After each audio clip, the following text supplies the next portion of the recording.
zafer düştü Türkistan'a, benim ile gelen gelsin, bak gelsin, namet gelmesin.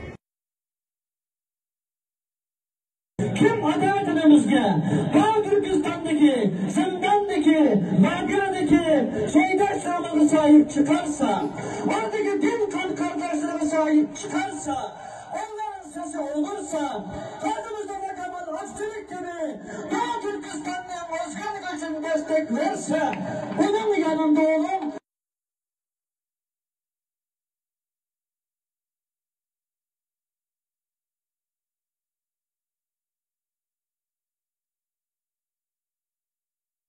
Biz inşallah son nefsimiz kadar ana vatanımız Türkiye için, ata vatanımız Doğu Türkistan için mücadelemize devam edeceğiz. Allah birliğimizi daim etsin. Allah Turan birliğini bir gün evvel görmeye nasip etsin. Doğu Türkistan'daki 35 milyon soydaşlarımızdan 84 milyon Türkiye'ye selam gönderiyorum. Selam Türkiye. Selam tüm mazlumlarının ümidi Türkiye. Allah razı olsun. Teşekkür ediyorum. Çok teşekkür ederiz. Zira siyasi görüşümüz hiç önemli değil.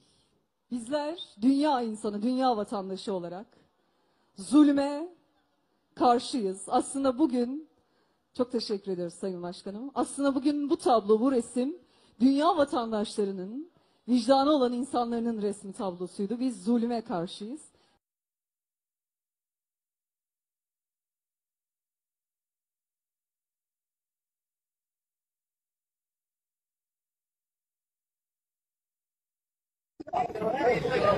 Doğu Türkistan Cumhurbaşkanı Abdülvali Uğrahan'a Kabe'den selam olsun. Tüm Doğu Türkistan'da Çin zulmü altında olan kardeşlerimi Allah zulümden kurtarsın.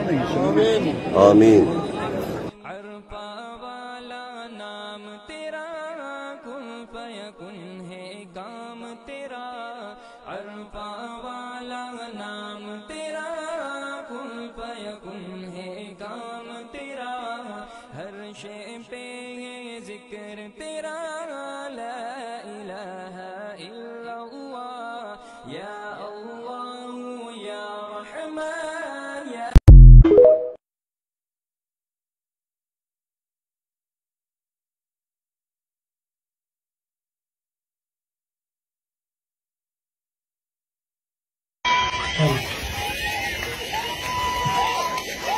Ata vatan Doğu Türkistan'dan, ana vatan Türkiye'ye selam olsun.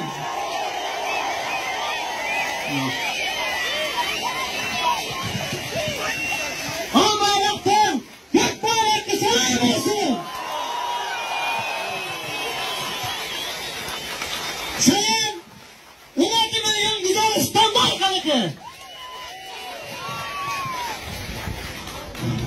İstanbul'u fethi eden komutan, ne güzel komutan demiş Peygamber Efendimiz. Fethi, Mehmet Doğuyoğulları, selam olsun.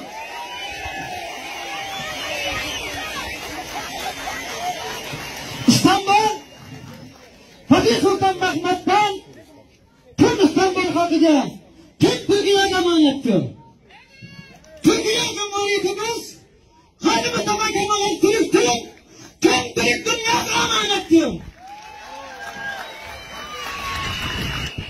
Tüm İslam alemi, tüm ümmeti Muhammed, Abdülhamid Han başta olmak üzere, tüm Osmanlı devleti liderleri, Selçuklu'ydun, Harhanlı'ydun, tüm ümmeti Muhammed emanettir.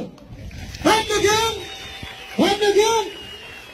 mazlumlarının sesi almak için, Doğu Türkistan'daki, adı yurtumuzdaki 35 milyon mazlum Doğu Türkistan'ın sesi almak için, Çin zindanlarında, Kendaz kamplarında işkence gören, soykırım gören vatandaşlarının sesi almak için buradayım. Doğu Türkistan için var mısınız? Doğu Türkistan için var mısınız? 1933 yılında Doğu Türkistan İslam Cumhuriyeti'ni ilk kabul eden kim idi bilir misiniz? Hacı Mustafa Kemal Atatürk idi. Hacı Mustafa Kemal Atatürk'ün torunları. Hacı Mustafa Kemal Atatürk 1933 yılında Doğu Türkistan İslam Cumhuriyeti'ni kabul etti gibi. Bugün Adaletimiz Doğu Türkistan'ı kabul eder misiniz? Doğu Türkistan'dan yandı mısınız? Hayatın Doğu Türkistan, hayatın zalim kimden misiniz? Allah cümlemizden razı olsun. Ben daha buraya gelirken aşırı konuşan konuşmalar oldu. Bu konuda kısa konuşmak istiyorum. Önceden bilgim yoktu. Davet ederlerden Allah razı olsun. Salim Çin, bu Çin yuvasını tüm...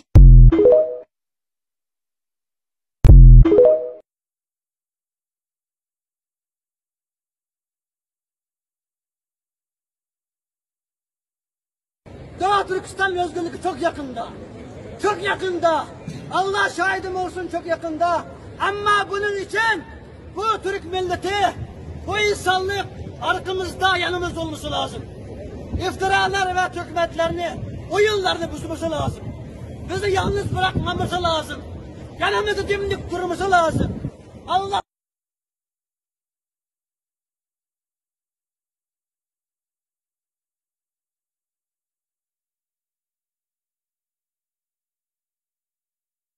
Halkımıza teşekkür ediyorum. Sevgili kardeşlerimiz, Doğu Türkistan sizlerin ata vatanımız. Atalarımız oradan geldi, Selçuklu'yu, Karakanlı'yı kurdu. Son, Hacı Mustafa Kemal Atatürk, Türkiye Cumhuriyeti'mizi kurdu. Sizden Doğu Türkistan Cumhuriyeti'ni ilk kabul eden liderimiz Hacı Mustafa Kemal Atatürk idi. Bundan sonra da Doğu Türkistan'ı ilk kabul eden ve destek veren tüm mezunlarının önüne Türkiye olması lazım.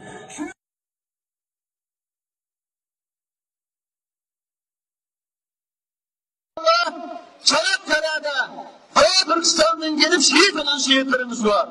Biz atalarımız gibi Türkiye devletimiz için her zaman şehit ve gazi olmak için hazırız. Osmanlı zamanında Birinci Dünya Savaşı'nda Doğu Türkistan'daki kızlarımız, analarımız, bacılarımız altın bize bileziklerini, tüm el varlıklarını verdi. Türkiye Osmanlı Devleti gönderdi. Osmanlı Devletimiz Doğu Türkistan'daki en başka devletli kız bacılarımız gönderen bu altın bileziklerine sıra her şeyden aldık, kırda canım karşı savaştı. Bu zamanlarda biz, atalarımız, analarımız hem Osmanlı zamanında hem Türkiye Cumhuriyetimizin kuruluşunda Türkiye Devletimizin yanımızda oldu. Bugün sıra Türkiye Devletimizde hem güzel Türkiye halkı geldi. Doğu Türkistan Çin zulmünde işkence altında. 35 milyon vatandaşımız açık cezaevinde. Kardeşlerimiz, Doğu Türkistan'daki 35 milyon Uygur Türkleri Müslümanlar sizlerle bekliyor. İnanıyoruz ki dün Kıbrıs'ın özgürlük için, dün Azerbaycan, Karabağ'ın özgürlük için mücadele eden Türk askerlerimiz, merhametçilerimiz çıkıbımız gelmişten sonra inşallah hedef günümüz gelmiştik. Doğu Türkistan özgürlük için yanımızda olacaktır. Buna şeksiz inanıyoruz. Bunun için Türkiye'deki tüm siyasi partiler, tüm STK'lar, tüm Türk halkımız Adalet'ten